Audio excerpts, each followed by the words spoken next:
भारत में स्थित एक ऐसी गुफा जिसके बारे में बहुत ही कम लोगों को पता है।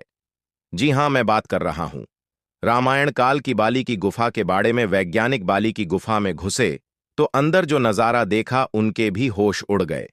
आश्यमुख पर्वत पर स्थित सुग्रीव की गुफा के बारे में तो हर कोई जानता है, परंतु बाली की गुफा के बारे में हर कोई अनजान है, जो अपने अंदर ही कई राज्य समेटे हुए। इसका पता जब वैज्ञानिकों को चला तो वे भी इसके अंदर गए और उन्हें कुछ ऐसे प्रमाण मिले जिससे साबित हो गया कि यह गुफा सचमुच में बाली की गुफा है। परंतु उस गुफा के अंदर से उन्हें ऐसा क्या मिला जिसके बाद उनके भी होश उड़ गए।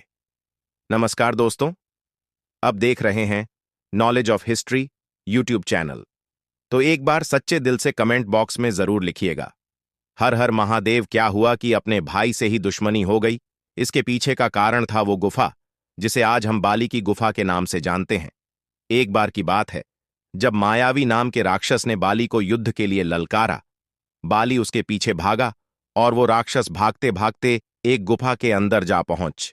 बाली ने उसे गुफा के द्वारा पर सुग्रीव को खड़ा किया और उसे राक्षस का वध करने के लिए उस गुफा के अंदर चला गया।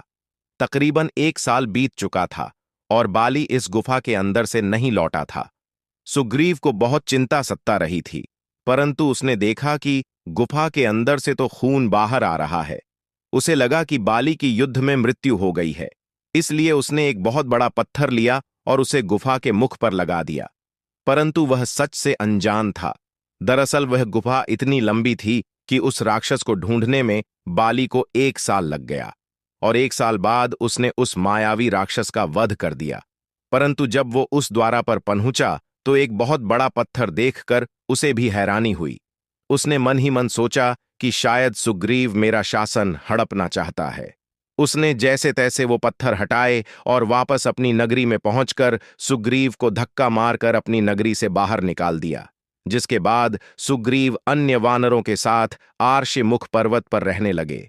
जिसके बाद आर्षमुख पर्वत सुग्रीव की गुफा के बारे में तो हर कोई जानता है, परंतु बाली की गुफा से हर कोई अनजान है। आज के समय में बाली की वही गुफा तुंगभद्रा नदी के किनारे वाले कर्नाटक के हम्पी शहर के आसपास ही इलाके में है। वहां पर स्थित कुछ लोगों ने यह दावा किया कि यह वही बाली की गुफा है जिसमें बाली और मायावी राक्षस के बीच युद्ध हुआ था। वैज्ञानिक को इस बात का पता चला तो वे शोध करने के इरादे से बाली की गुफा में पहुंच गए। परंतु जब गुफा के अंदर पहुंचे तो उनको इस बात का अंदाजा नहीं था कि वो गुफा कितनी लंबी है। वो पुनः गुफा के बाहर आ गए और इस बार अपने साथ खाने पीने की पूरी व्यवस्था करके दोबारा एक बार फिर से बाली के गुफा में घूस। ये गुफा इतनी लंबी है कि बाली को भी मायावी राक्षस को ढूंढने के लिए पूरा 1 साल लग गया था, परंतु वो धीरे धीरे गुफा के अंदर चलते जा रहे थे।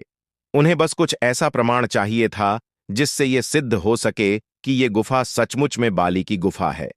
वे 2-3 दिन तक इस गुफा में विचरण और शोध करते रहे, परंतु उनके हाथ कुछ भी नहीं लगा।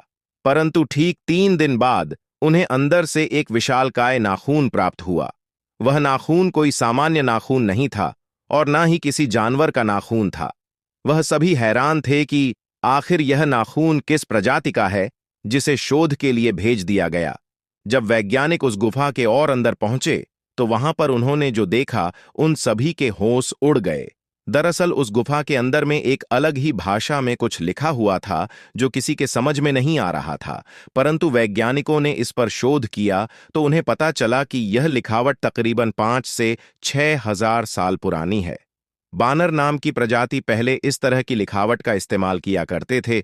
वानर बंदरों से अलग हुआ करते थे।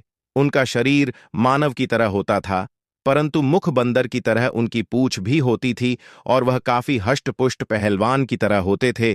जब वो नाखून अच्छी तरह से शोध किया गया तो यह पाया गया कि वो किसी आम इंसान का नाखून हो ही नहीं सकता, न वो किसी जानवर का नाखून है, क्योंकि मायावी राक्षस और बाली के बीच उस गुफा में युद्ध हुआ था।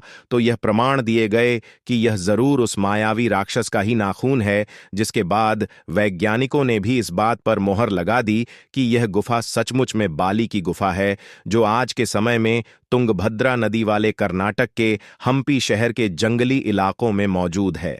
इस घटना को लेकर आपके क्या विचार है, हमें कमेंट करके जरूर बताइएगा। अगर वीडियो पसंद आए तो लाइक शेयर और चैनल को सब्सक्राइब करके बेल आइकॉन को प्रेस करना मत भूलिएगा। तब तक के लिए आप सभी का बहुत बहुत धन्यवाद।